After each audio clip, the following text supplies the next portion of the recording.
Jamais 102. Notre soirée de communication politique se parachève en beauté. Dans les pièges de l'Afrique des libertés, Patrice Talon, qui sera talonné jusqu'à son étalement, vient de mettre un pied et nous l'avons attrapé. La diplomatie charabia de Patrice Talon au Bénin vient de faire honte encore à l'Afrique. Le ministre des Affaires étrangères de Patrice Talon, essayant de rattraper les bourdes qu'ils ont commises depuis plusieurs semaines maintenant contre le Niger et contre l'Afrique, vient de publier une lettre confidentielle qui est profondément ridicule et qui témoigne du charabia de Patrice Talon et du fait que la CEDEAO ne sait plus où mettre de la tête. Et comme ça rentre en droite ligne de ce que je vous ai dit tout à l'heure, je me suis reconnecté pour parachever la journée. L'Afrique des libertés est là, elle pose ses pièges et les satrapes reptiliens tombent dedans. Quand il y en a qui tombent dans un piège, nous venons ici donner le gibier au peuple. La méthode est très simple. Talon sera talonné jusqu'à son étalement. Je vous ai dit cela. Quand je disais que Bazoum était le junteur de Niamey qui allait faire boum, certains ne m'ont pas cru. N'est-ce pas? Mais... Mais... les faits m'ont rapidement donné raison. Donc je vous dis que Patrice Talon sera talonné jusqu'à son étalement. Et il a commencé à s'étaler. Il ne sait plus où mettre de la tête. Je fais la guerre ou je fais l'humanitaire. Il faut choisir. Je mords ou je soigne la plaie. Il faut choisir. Talon, talonné, marche moutonnièrement vers son étalement. Voici quelqu'un qui ne sait plus exactement ce qu'il fait. L'hubris du pouvoir, la démesure du pouvoir lui ont donné le tournis. Il a le vertige des hauteurs. Et plus dure sera la chute. C'est la Maman Africa. C'est Aïcha Koné qui chante Assimi Goïta, digne fils de l'Afrique.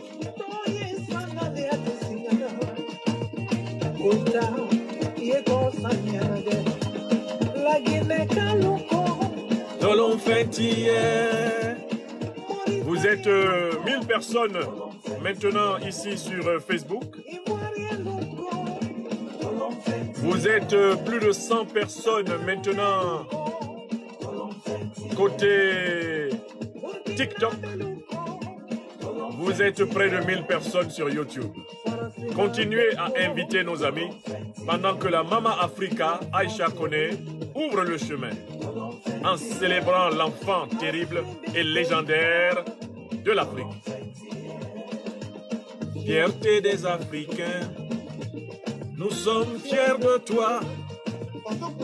Ils sont devenus fous à la CEDEAO. Ils ne savent plus où donner de la tête. Talon talonné va aveuglément vers son étalement.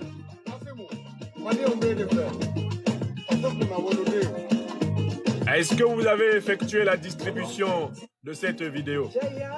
Est-ce que vous avez donné à tous nos amis les pains spirituels de la liberté des Africains? C'est en droite ligne de ce que nous avons dit tout à l'heure sur le Togo. Nous étions assis quand nous avons vu Talon passer dans le piège de l'Afrique des libertés. Le piège a pris un de ses pieds et aussitôt,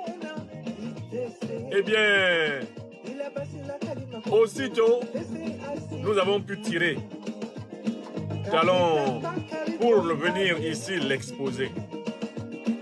Qu'est-ce qui lui arrive, ce monsieur? De businessman, il est en train de devenir madman. du monde des affaires, il est en train de s'enferrer dans celui de l'internement. Qu'est-ce qui lui arrive? Ah, je suis triste pour lui et pour tous mes frères qui un temps ont cru en lui. Quelle déception, Talon. Il vient de publier une lettre d'une telle laideur. Son ministre a écrit une lettre d'une telle laideur, d'une telle nullité, qu'on sent que la raison a foutu le camp dans le clan Talon au pouvoir. Ça ne va plus. Jupiter rend fou ceux qu'il veut perdre. Je vous salue au Bénin, peuple béninois, je t'aime. Pays de mon frère bien-aimé Kémy Séba, je t'aime. Tu n'es pas en cause. Nous nous occupons de Talon qui nous humilie, nous les Béninois, nous les Béninoises, en s'opposant à l'Afrique. Rien contre notre peuple. Nous sommes le peuple béninois. Car ce que fait Talon, ce n'est pas ce que le peuple béninois veut. Talon fait hier. Talon fait hier. Donnez cette émission. Vous êtes maintenant plus de 1000 personnes sur Facebook, plus de 1200 personnes sur YouTube et bientôt 200 personnes sur TikTok. Continuez à distribuer cette émission.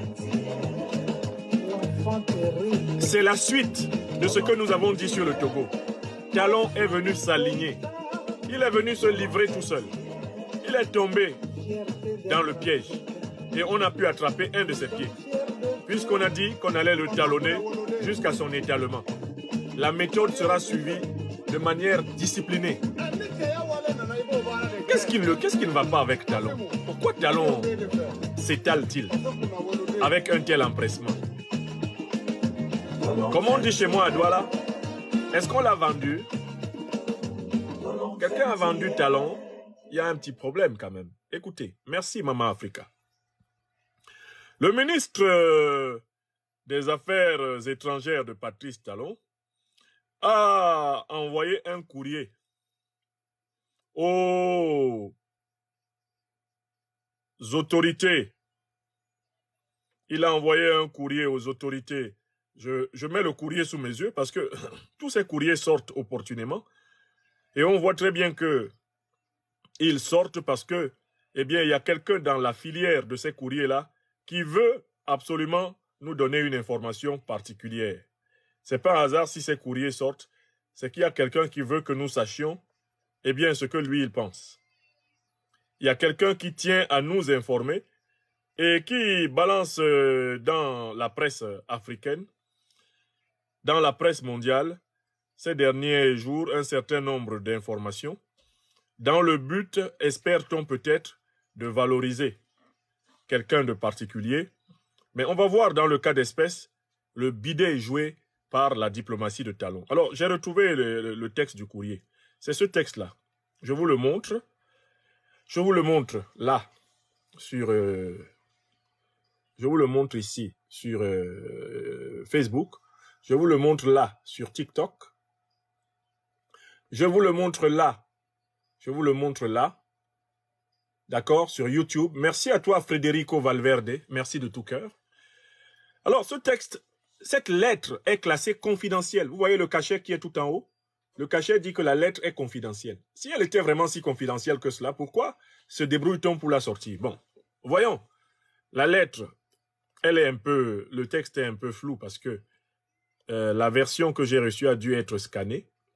Ministère des Affaires étrangères, République du Bénin, confidentiel, écrit aujourd'hui à Cotonou, le 18 septembre 2023. C'est-à-dire qu'ils veulent, en réalité, rattraper la concurrence que leur fait la diplomatie togolaise.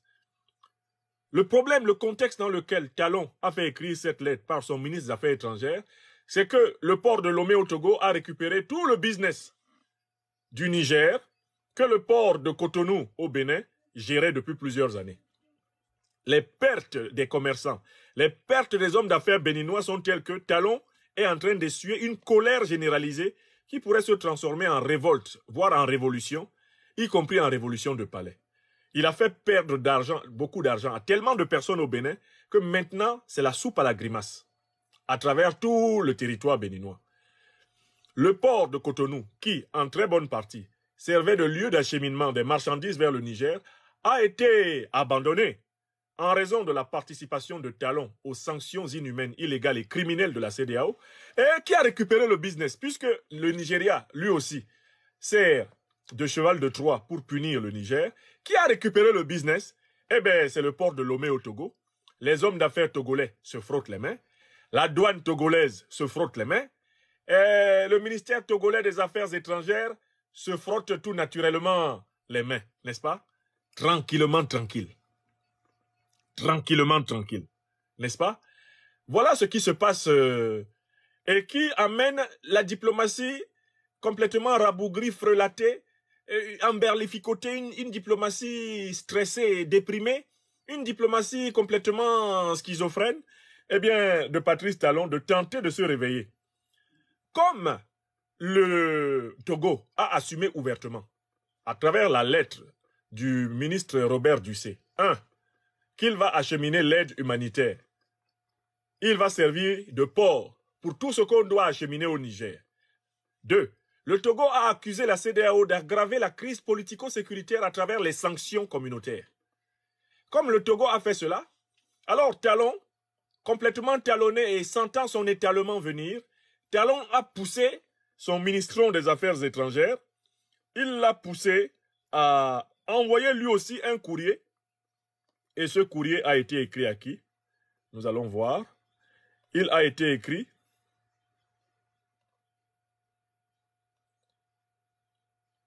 au président de la commission de la CEDEAO, le docteur Omar Aliou Touré, le même auquel le ministre Robert Dussé a écrit. 2 jours plus tard, le ministre béninois, le ministre de Patrice Talon, lui aussi lui écrit. Et il fait littéralement un copier-coller, à quelques exceptions près, eh bien, du courrier de son homologue togolais. Mais là, il est en difficulté. Qu'est-ce qu'il écrit? J'essaye de lire. Monsieur le Président, je voudrais porter à votre connaissance qu'à la suite de la réception de votre correspondance du 25 août 2023 et des échanges que nous avons eus à ce sujet, eh bien, le Bénin a pris les dispositions nécessaires pour ouvrir depuis le 5 septembre 2023 un couloir humanitaire afin de faciliter sur son territoire l'acheminement de l'aide destinée aux peuples frères et amis du Niger. Astafroulaye. Il ose appeler le Niger peuple frère et ami. Lui, le ministre des Affaires étrangères de Patrice Talon. On continue. Toutefois, il m'est revenu que des barrages érigés à l'entrée du Niger par les éléments des forces de défense et de sécurité de ce pays continuent d'entraver l'acheminement de cette aide. Afin d'assurer la réussite de cette opération humanitaire qui vise à améliorer les conditions de vie de la population nigérienne, la levée de tous les blocages s'avère indispensable. Veuillez agréer, Monsieur le Président, l'expression de ma meilleure considération. Voilà, c'est signé par le ministre Bakari, ministre des Affaires étrangères du Bénin. Analysons ce courrier de la honte, ce courrier insipide, ce courrier qui ressemble à un très mauvais déguin, qui ressemble à un foufou de maïs mal pilé, mal écrasé, mal préparé et mal assaisonné, contrairement au bon foufou de maïs que nos mamans, nos filles, nos épouses béninoises savent nous préparer. Ce que Bakari et son patron, Talon, ont préparé, c'est de la bouillabaisse, c'est du n'importe quoi. Démonstration. Démonstration, sans plus tarder. Et ce qui vous laisse aussi le temps de continuer à diffuser cette émission.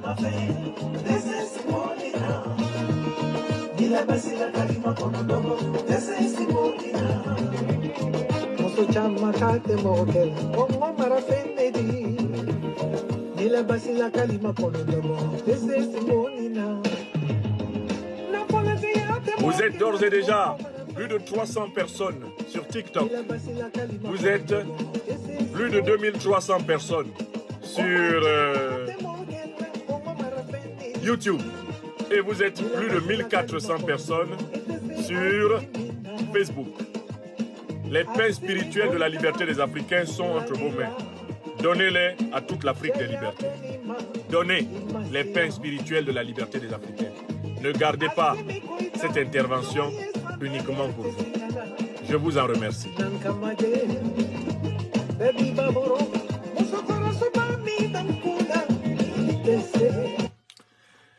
D'abord, le premier paragraphe du texte est construit sur une contradiction. On ne peut pas dire les deux choses. Monsieur le ministre Bakari, ministre des Affaires étrangères du Bénin, écrit à Aliou Touré de la CEDEAO pour lui dire que le Bénin marque son accord depuis le 5 septembre pour acheminer de l'aide humanitaire au Niger et donc un couloir a été ouvert. Mais il y a un petit problème. N'est-ce pas la CEDEAO qui a mis en mouvement une force en attente pour attaquer le Niger? Je recommence. Est-ce que les gens sont fous dans cette CEDEAO-là? Qu'est-ce qui arrive à ces néocolonisés? Est-ce qu'ils sont victimes d'un syndrome de décérébration? N'est-ce pas la CEDEAO qui, par plusieurs déclarations publiques, a annoncé qu'elle mettait en place une force pour intervenir, que la force était prête et qu'on allait imposer le retour de Mohamed Bazoum au pouvoir par la force et qu'on allait soi-disant imposer la démocratie qui n'existe pas tant au Bénin, la démocratie qui n'existe pas en Côte d'Ivoire, qui existe à peine au Nigeria, qui n'existe pas au Sénégal, cette démocratie qui n'existe pas en Guinée-Bissau, qui n'existe pas au Togo, on allait l'imposer au Niger. Qui n'a pas vu les déclarations officielles de la CEDEAO? Comment la même organisation, qui d'un côté veut imposer par la guerre ses visées sous la manipulation des néocolonialistes qui, bien sûr, la manipulent, comment cette organisation peut en même temps recevoir des doléances pour acheminer de l'aide humanitaire? Vous décidez de faire la guerre contre le Niger et ensuite vous décidez tout en faisant cette guerre de faire de l'aide humanitaire. C'est-à-dire qu'en fait, vous allez tuer des gens, vous allez blesser des gens et ensuite vous vous engagez à les soigner, à les enterrer. Je recommence un peu. Il faut qu'on comprenne la logique de ces gens. C'est une logique de fou. Dites-moi très clairement. La CEDEAO a déclaré la guerre. Patrice Talon, dressé sur ses ergots, ne sachant pas qu'il serait ainsi talonné jusqu'à son étalement. Même Tinubu, dans un premier moment complètement emballé par l'illusion d'être le tout-puissant président du Nigeria. Alassane Dramane Ouattara, quant à lui, personne ne pouvait le retenir. Tel un chien enragé, il a craché sa rage, sa volonté de mordre, de tuer les Nigériens, pour faire plaisir à ses maîtres néocolons français. Macky Sall a envoyé sa ministre des Affaires étrangères, Madame Tal, qui n'a aucune pitié, qui n'a aucune compassion de mère pour l'Afrique en souffrance. Il l'a envoyé menacer de guerre le peuple nigérien. Tous les pays néocolonisés de la CEDEAO se sont alignés derrière la déclaration de guerre qui leur a été dictée par leur maître. Mais comment vous pouvez, sans avoir renoncé, sans avoir pris la position opposée et avoir fait repentance, comment est-ce que vous pouvez vous dresser devant les gens et leur dire « Nous allons faire un couloir humanitaire pour vous nourrir. Nous allons faire un couloir humanitaire pour soigner ceux que nous sommes en train de tuer. Nous allons faire un couloir humanitaire pour vous enterrer dans de bonnes conditions. » Qui peut accepter une telle moquerie? Donc, pour prendre le cas en particulier du Bénin, mais Patrice Talon, sans même avoir consulté le Parlement béninois, sans avoir consulté le droit international, Patrice Talon a déclaré la guerre au Niger. Patrice Talon, sans examiner si les sanctions que la CEDEAO proposait de prendre étaient légales, étaient humaines, étaient légitimes, Patrice Talon a imposé l'embargo à ce qu'il appelle, il ose appeler ses frères et sœurs du Niger. Mais si les Nigériens étaient regardés par Patrice Talon comme un peuple frère et sœur, est-ce que Talon aurait appliqué les sanctions illégales, inhumaines et illégitimes, qui sont coupables actuellement de la mort de plusieurs personnes au Niger? Si Tinubu considérait les Nigériens comme ses frères, est-ce que Tinubu aurait coupé l'électricité au Niger? Est-ce que vous savez que quand vous coupez l'électricité à un pays, là, vous provoquez les morts le même soir? Une bonne partie du système sanitaire, du système médical moderne, fonctionne aujourd'hui grâce à l'électricité. Des appareils comme les dialyseurs, les blocs opératoires fonctionnent grâce à l'électricité. L'essentiel des appareils de diagnostic, l'imagerie médicale, fonctionne grâce à l'électricité. Et tout ce qui est de nature à permettre d'assurer la sécurité des villes suppose un éclairage minimal afin de décourager les terroristes et les bandits. Quand vous coupez l'électricité à un peuple, vous voulez sa mort. Or, le Nigeria s'est permis de le faire. Tinubu, du moins. Talon s'est permis de fermer la frontière, c'est-à-dire de laisser mourir des Nigériens qui n'ont pas reçu de médicaments à temps, des Nigériens qui ont perdu leur emploi. Il a même laissé mourir de l'autre côté des Béninois qui ont perdu leur entreprise, leur emploi. Des familles entières ont été jetées dans la misère par la décision de Talon. Et il vient dire quoi? Talon va faire un couloir humanitaire pour que l'aide humanitaire aille au Niger. Est-ce que Patrice Talon croit-il que le Bénin, en potentiel économique, dépasse le Niger? Est-ce que le Niger doit être aidé par le Bénin? Est-ce que c'est la fonction du Bénin d'aider le Niger? Si le Niger n'était pas sous l'emprise du néocolonialisme français, depuis sa pseudo-indépendance des années 60, est-ce que ce n'est pas le Niger qui aiderait le Bénin? Le potentiel économique nigérien est supérieur au potentiel économique béninois. La superficie du Niger est incomparablement supérieure à celle du Bénin. Pour qui Talon se prend-il pour se lever et dire que lui va aider les Nigériens? Est-ce que les Nigériens lui ont demandé? Est-ce que les Nigériens ont demandé à Talon de leur donner de l'aide humanitaire? Vous savez, il y a des aides humanitaires qui sont des moqueries. Tu m'enfonces dans un problème. Et quand je suis au fond du trou, tu te mets au bord du trou et tu te mets à me lancer des grains de riz. Mais je préfère mourir de faim. Je préfère mourir de faim que de manger les grains de riz de celui qui me jette dans le trou. Pourquoi manger tes grains de riz? Et qu'est-ce qui me prouve que ces grains de riz ne sont pas empoisonnés? Patrice Talon a fait une déclaration de guerre explicite contre le Niger. Maintenant, il dit qu'il envoie de l'aide humanitaire. Qu'est-ce qui prouve que dans les sacs de farine, de riz, etc., qu'il compte envoyer, il n'y aura pas du poison? Qu'est-ce qui prouve qu'il n'y aura pas des armes? Qu'est-ce qui prouve qu'il n'y aura pas des munitions? Qu'est-ce qui prouve que dans les convois, les conteneurs d'aide humanitaire, il n'y aura pas des mercenaires? Qu'est-ce qui prouve? Puisque la déclaration de guerre de Talon contre le Niger n'a pas encore été retirée. Je vous pose la question. Je vous pose la question sérieusement. Et donc, le Niger a bien compris cela. Voilà pourquoi Bakary nous informe que le Niger refuse la traversée, l'entrée dans son territoire de tout ce qui vient du Bénin. Les aides du Bénin, les Nigériens n'en veulent pas. Mais pourquoi ils n'en veulent pas? Mais parce que précisément, Patrice Talon a déclaré la guerre. Pour que le Niger accepte des aides qui viennent du Bénin, il faut que le Bénin officiellement sorte la déclaration de guerre. Que Patrice Talon renonce à la position de la CEDEAO, comme l'a fait publiquement le Togo, à travers la lettre publiée, du ministre Robert Dussé-Komlan. Dans le deuxième paragraphe de la lettre togolaise, il est clairement dit que ce sont les sanctions communautaires qui aggravent la crise politico-sécuritaire.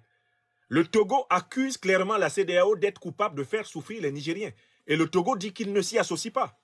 Or, dans son courrier, Bakary, le ministre béninois, n'ose pas assumer le fait que ce sont eux qui sont coupables de la souffrance des Nigériens. Et la confiance étant rompue entre l'actuel gouvernement béninois et les autorités nigériennes, entre l'actuel gouvernement béninois et le peuple nigérien, pourquoi voulez-vous que le peuple nigérien accepte des aides d'un pays dont le chef de l'État leur a déclaré la guerre? Non, mais soyons logiques. Donc, en fait, le courrier de M. Bakary est un monument de contradiction, d'incongruité. Patrice Talon ne sait plus où il va. Il doit choisir, Talon, entre la guerre et la paix. S'il a choisi la guerre, mais il n'a pas besoin d'envoyer de l'humanitaire. Quand on fait la guerre contre quelqu'un, ce n'est pas pour le nourrir, c'est pour le tuer. Il a décidé d'aller tuer ses frères, ses anciens frères nigériens. Il a décidé d'aller tuer le peuple nigérien, mais qu'il y aille, s'il se sent les muscles de le faire. Lui qui n'est pas capable de se sécuriser déjà au Bénin. Lui qui a fait venir l'armée rwandaise pour sa sécurité au Bénin. Puisqu'il se sent assez fort maintenant pour attaquer un pays étranger, alors qu'il est incapable de veiller à sa propre sécurité dans son pays. Alors qu'il n'a même pas confiance en sa propre armée, l'armée béninoise. Mais Talon, il est dans la logique de guerre, mais qu'il y reste. Si Talon ne veut plus être dans la logique de guerre, qu'il vienne publiquement renoncer à ses propos, renier ses propos et dire que, comme le disait le professeur Paul Yaoundé en Côte d'Ivoire, nous avons tous été possédés par le diable. Le diable nous a tous possédés. Qu'il vienne donc nous dire très clairement que toutes les déclarations que la CEDEAO a faites depuis le 26 juillet 2023 jusqu'à ce jour, eh bien, le Bénin a décidé de les récuser. Qu'ils viennent reconnaître ici que l'embargo inhumain, illégal et illégitime auquel le Bénin participe contre le Niger est la source de la perte de plusieurs vies innocentes et que c'est la torture imposée au peuple nigérien. Qu'ils viennent reconnaître. Qu'ils viennent reconnaître que ces déclarations enflammées, guerrières, aux côtés du président Tinubu ou du satrape reptilien Alassane Dramane Ouattara, que ces déclarations étaient des abus de langage et qu'il a honte d'être compté aujourd'hui parmi les chefs d'État de l'Afrique de l'Ouest qui osent menacer un peuple africain de guerre parce que ce peuple veut gérer son uranium. Ce peuple veut gérer son gaz. Parce que tout ce qu'on fait autour du Niger, c'est pour essayer de continuer à voler son uranium, à continuer à voler son gaz, continuer à voler son pétrole, son manganèse, son cobalt. On veut continuer à maintenir le peuple nigérien dans la pauvreté, tandis que c'est l'uranium du Niger qui éclaire toute l'Europe. Tandis que le Niger est le 3e fournisseur d'uranium de l'Europe, que le Niger est à 70% dans la nuit, qu'il n'est pas éclairé, lui il continue d'éclairer l'Europe. Et Talon, Ouattara Dramane, Macky Sall ont été chargés, avec les Mbalo et consorts, de veiller à appliquer cette logique. Talon est-il capable de renoncer à cette logique? Talon est-il capable de dire « Je me suis trompé » Comment peut-il espérer que l'armée nigérienne laisse passer des véhicules qui entrent dans le sol nigérien à sa demande? Qui peut avoir confiance en tout ce qui va venir du Niger venant de Talon? S'il veut la logique de guerre, qu'il reste dans la logique de guerre, qu'il reste chez lui et qu'il prépare la guerre. On dit bien civis pacem parabellum. La paix qu'ils veulent, ils la veulent par la guerre. Bon, qu'ils y aillent, qu'ils la fassent. Et s'il veut la paix, mais qu'il renonce à la guerre, qu'il déclare qu'il quitte la guerre. Qu'il déclare, comme le Togo l'a fait, que les sanctions communautaires de la CEDEAO aggravent la crise politico-sécuritaire nigérienne. Donc voici quelqu'un qui veut le beurre et l'argent du beurre. Un, il veut faire la guerre pour tuer les Nigériens, et de l'autre, il veut bien enterrer les Nigériens, peut-être même qu'il va décorer leur tombe avec des carreaux en marbre. Qu'est-ce que ça veut dire? C'est quoi ces pratiques-là? Quelle est la logique? Et c'est pour ça que je parle du charabia diplomatique de Talon. S'il y a une notion à retenir de cette conférence, c'est que Patrice Talon est désormais dans un charabia diplomatique. C'est-à-dire que lui-même, il ne sait plus ce qu'il veut. Et personne ne sait finalement ce qu'il veut. Il veut une chose et son contraire. Il veut imposer la volonté de la CEDEAO, des maîtres néocolons français, par la guerre au Niger. Voilà une chose. Et puis de l'autre côté, il veut passer pour un bon type, qui est gentil envers le peuple qu'il est en train de tuer au moment même où nous parlons. Les sanctions qu'il a mises en place sont en train de tuer des Nigériens. Talon est coupable de crimes contre l'humanité nigérienne, à l'instant où nous parlons. Car dès lors que des sanctions provoquent la mort des innocents, ce sont des crimes contre l'humanité. Tous ceux qui sont derrière ces sanctions sont coupables de crimes contre l'humanité nigérienne. Et le jour où le Niger se redressera comme état de droit, il y aura des procès où ce que Talon a fait au Niger sera jugé et condamné par les tribunaux nigériens. Le jour où l'Afrique sera debout, tout le mal qu'on a fait à l'Afrique sera examiné dans des procès célèbres, retentissants, qui seront rédigés dans quelques-unes des plus belles œuvres de la philosophie, du droit. Dans les plus belles œuvres d'histoire, on racontera les grands procès réparateurs de l'Afrique. Le Niger devra tenir un procès sur le mal qui lui a été fait par les sanctions criminelles, inhumaines, illégales, illégitimes de la CEDEAO. Le Mali devra faire pareil. Le Burkina Faso devra faire pareil. La Guinée devra faire pareil. Car les menaces qu'on a fait peser contre les gouvernements, contre les États et contre les peuples de ces pays se sont traduites par des pertes en vie humaine.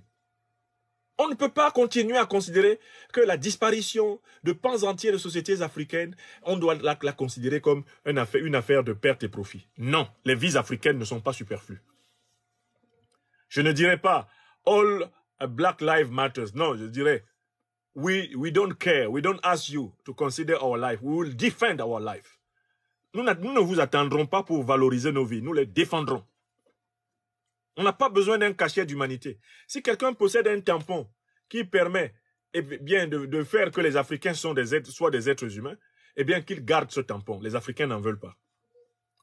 On n'a pas besoin de votre tampon pour être des êtres humains. Fela l'a dit dans une belle chanson. On n'a pas besoin de votre cachet pour être des êtres humains. On n'a pas besoin que vous veniez estampiller et signer. Lui, c'est un être humain. On n'a pas besoin de cela. Et je me souviens du grand Fela Anikulapo Pokuti. I beg you hear me very well. I beg you hear me very well. Human rights na my property. Human rights na my property. Animal don't give me human rights.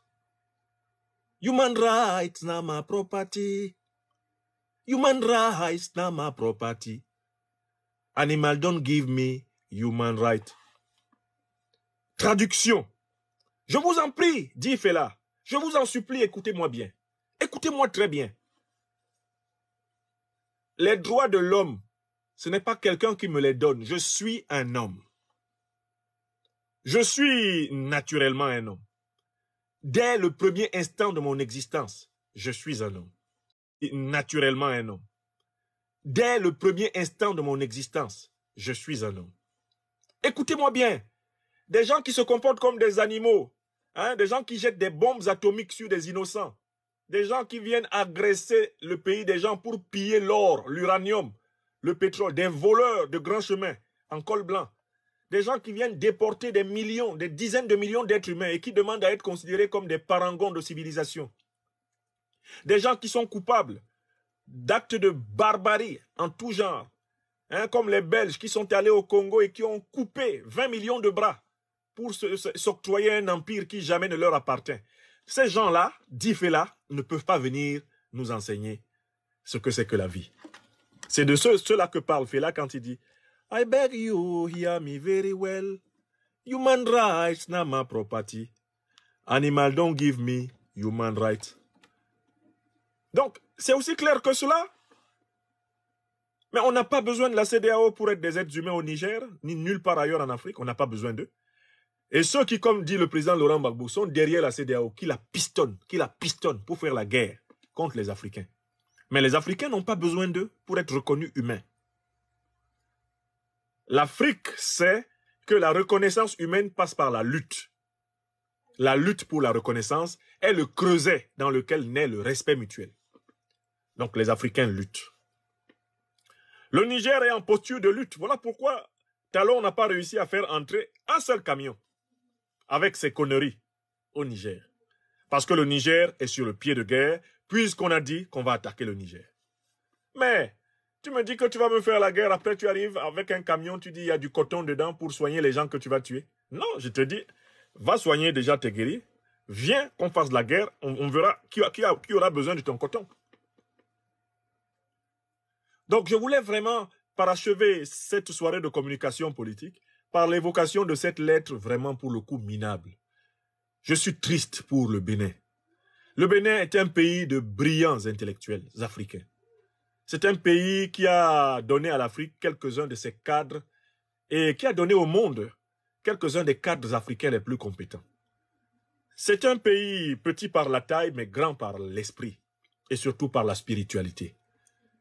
J'ai honte pour ma terre béninoise, humiliée par Talon. Talon qui s'exerce à développer tous les attributs d'un dictateur, qui se précipite, kidnappe notre jeune frère bien-aimé, le combattant Kémy Séba à l'aéroport, l'amène en garde à vue dans une cellule sans toilette. Talon qui ne sait pas que un jour le pouvoir finit. Et il faut y penser, parce que les cellules sans toilette dans lesquelles vous mettez des gens, quand on va vous mettre dedans, vos amis vont commencer à crier comme on crie pour Bazoum.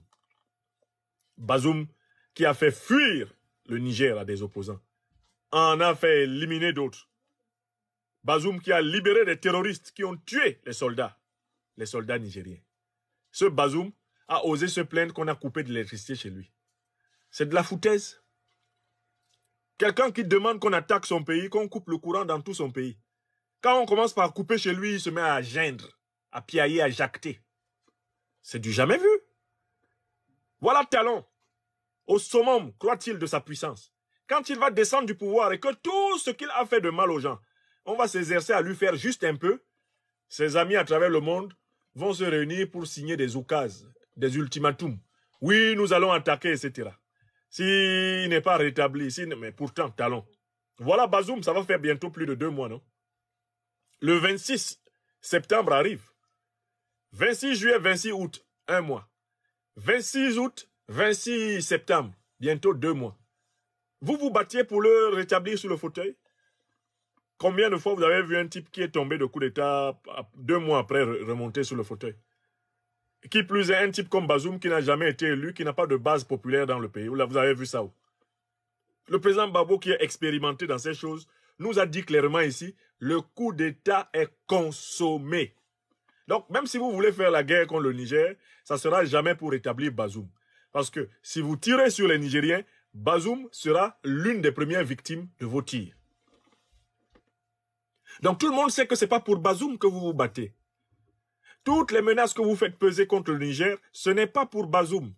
La vie de Bazoum n'intéresse personne. La France-Afrique, du sommet à la base, se fiche pas mal de la disparition de l'un de ses sous-fifres. Ils s'en foutent complètement. En réalité, on sait très bien que les menaces de guerre contre le Niger, je le réitère, ont pour but le contrôle des matières premières de ce pays. Et cela, le peuple nigérien le sait. Le peuple béninois le sait. Tous les peuples africains présents sur les réseaux sociaux le savent. Et maintenant, l'opinion mondiale internationale sait que ce n'est pas une guerre pour la démocratie qu'on prépare contre le Niger, qu'on prépare contre l'Afrique, mais que depuis très longtemps, l'Afrique est l'objet d'une déstabilisation en vue de la maintenir dans un état de disponibilité pour le pillage. Voilà, mes chers amis. Et voilà ce qu'il fallait, à mon avis, profondément retenir de ce deuxième courrier piteux. Enfin, vous voyez à travers ce courrier la rivalité bénino-togolaise, en tout cas la rivalité entre le régime de Talon et le régime de Faure Gnassingbé. Faure Gnassingbé a récupéré le business béninois. Le port de Cotonou ayant été fermé au Niger, le Togo a ouvert. Faure Gnassingbé, lui, il s'engage à acheminer l'aide humanitaire et ça veut dire que lui, il est prêt à donner aux Nigériens toutes les garanties, à leur permettre de tout contrôler, pour que les impérialistes ne profitent pas des camions d'aide humanitaire pour acheminer des armes. Faure Gnassingbé, lui, il veut faire ça propre. Pourquoi? Parce qu'il sait qu'il est attaqué au nord, je l'ai dit, par les terroristes, les mêmes qui ont détruit la Libye et le Sahel, l'attaquent au nord, et il sait qu'à l'intérieur du pays, il est en difficulté. Talon est dans la même situation. Il est sous occupation militaire, il est sous protection militaire étrangère, Talon, et il est maintenant contesté dans le pays. Notre peuple béninois ne veut plus le voir. On ne peut plus encadrer Talon. Il a trop manqué de respect à ce peuple qui est un grand peuple africain, un peuple amoureux de notre tradition. Je dis bien, nous critiquons le régime criminel, le régime néocolonisé de Talon, mais nous ne le confondrons jamais avec notre peuple, le peuple africain du Bénin. Ainsi soit-il que l'amitié, la fraternité des peuples ne soit jamais remise en cause par des dirigeants voyous, corrompus, mauvais et inutiles. Bonsoir à toutes et à tous. Ainsi s'achève notre journée de communication politique. Vous étiez plus de 300 personnes en direct sur TikTok. Vous étiez près de 4000 personnes en direct sur YouTube et près de 2000 sur Facebook. Soit au total environ 7000 personnes à suivre ce goissou d'analyse politique du soir. Merci à celles et ceux qui ont donné cette émission autour d'eux. Merci infiniment.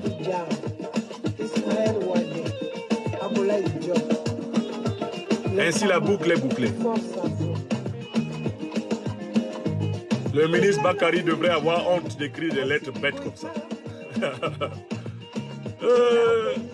On devrait l'envoyer en stage de diplomatie chez le grand Abdoulaye Lavrov, alias Sergei Diop, au Mali. Bakary, quand ton frère te dépasse, faut porter son sac.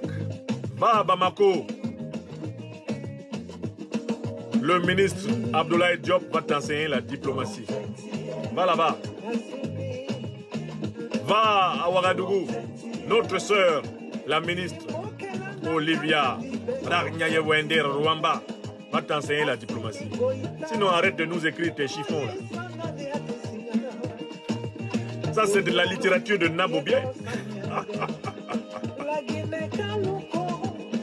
Une littérature de Mboutougou, de Boubazo. Une littérature d'Unguruik.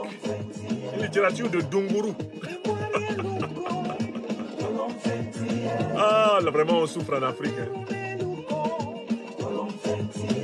Des diplomates pour ne rien faire. Vas-y, maman Africa. Je vous salue, mes amis. Je vous souhaite une bonne nuit et une excellente semaine du 18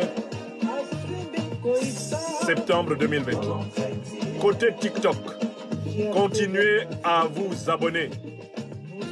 Et merci à celles et ceux qui prendront des abonnements spéciaux sur nos chaînes YouTube, Facebook et TikTok. Merci infiniment.